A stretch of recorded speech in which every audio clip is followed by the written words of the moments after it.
Je sais aussi. Bonjour à tous, je me présente, Delphine Le Guen, adjointe au maire de la commune de Ferrières-sur-Sichon, en charge de la communication et de la culture. Et c'est à ce titre que je suis ravie de vous souhaiter la bienvenue aujourd'hui sur le site de Glozelle, hameau de notre commune de la Montagne Bourbonnaise. Je suis ravie et très honorée d'être là avec vous et d'accueillir Madame la préfète de l'Allier, Monsieur le président de Vichy Communauté, Mesdames, Messieurs les élus, Monsieur le conservateur régional adjoint de l'archéologie, représentant de la direction régionale des affaires culturelles. Merci à vous tous aussi pour votre présence aujourd'hui, présence qui marque l'intérêt et l'attachement que vous portez à ce site de Glozelle. Je suis ravie de la mobilisation autour de ce centenaire. Centenaire qui marque aussi notre volonté de faire en sorte que cette dynamique 2024 permette de développer l'attractivité et la fréquentation du musée que vous pourrez découvrir ou redécouvrir tout à l'heure. Là, il y a eu des petits changements dans le planning. Mobilisation aussi du comité de pilotage, que je remercie pour la qualité des échanges et pour la force de ses propositions. Mobilisation, enfin, des associations locales, notamment Ferrières Demain et la Maison Rouge, pour le grand week-end des 6 et 7 juillet, qui comprendra dans le bourg de Ferrières, le samedi 6 juillet, une exposition de photos des années 90 et de tableaux, ainsi que des projections de films de l'INA au Théâtre des Masques, suivi le soir à partir de 19 h sur la place de l'église de Ferrières, d'une soirée musicale sur le thème des années folles, avec le groupe La Chips et d'un repas festif autour d'un jambon à la broche.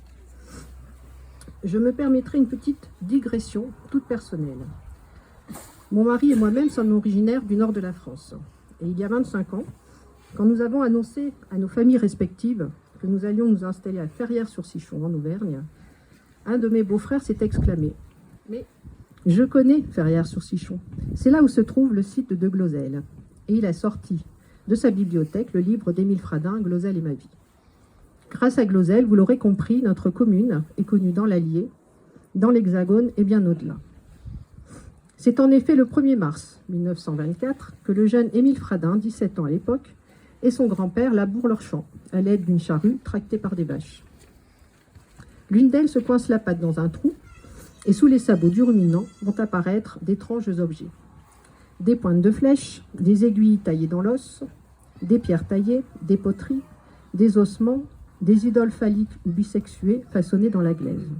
Et surtout, des tablettes de céramique portant des inscriptions évoquant une écriture dans un alphabet inconnu. Cette trouvaille s'ébruite dans la région et Antonin Morlet, médecin à Vichy, archéologue à ses heures, entreprend les premières fouilles officielles à son compte dès 1925. Le chantier de fouilles est alors rebaptisé le Champ des Morts, car on y retrouve des ossements humains. Les excavations durent jusqu'au milieu des années 30 et exhument l'essentiel du matériel aujourd'hui exposé dans le musée qui se trouve derrière vous. Une collection de plus de 2500 objets.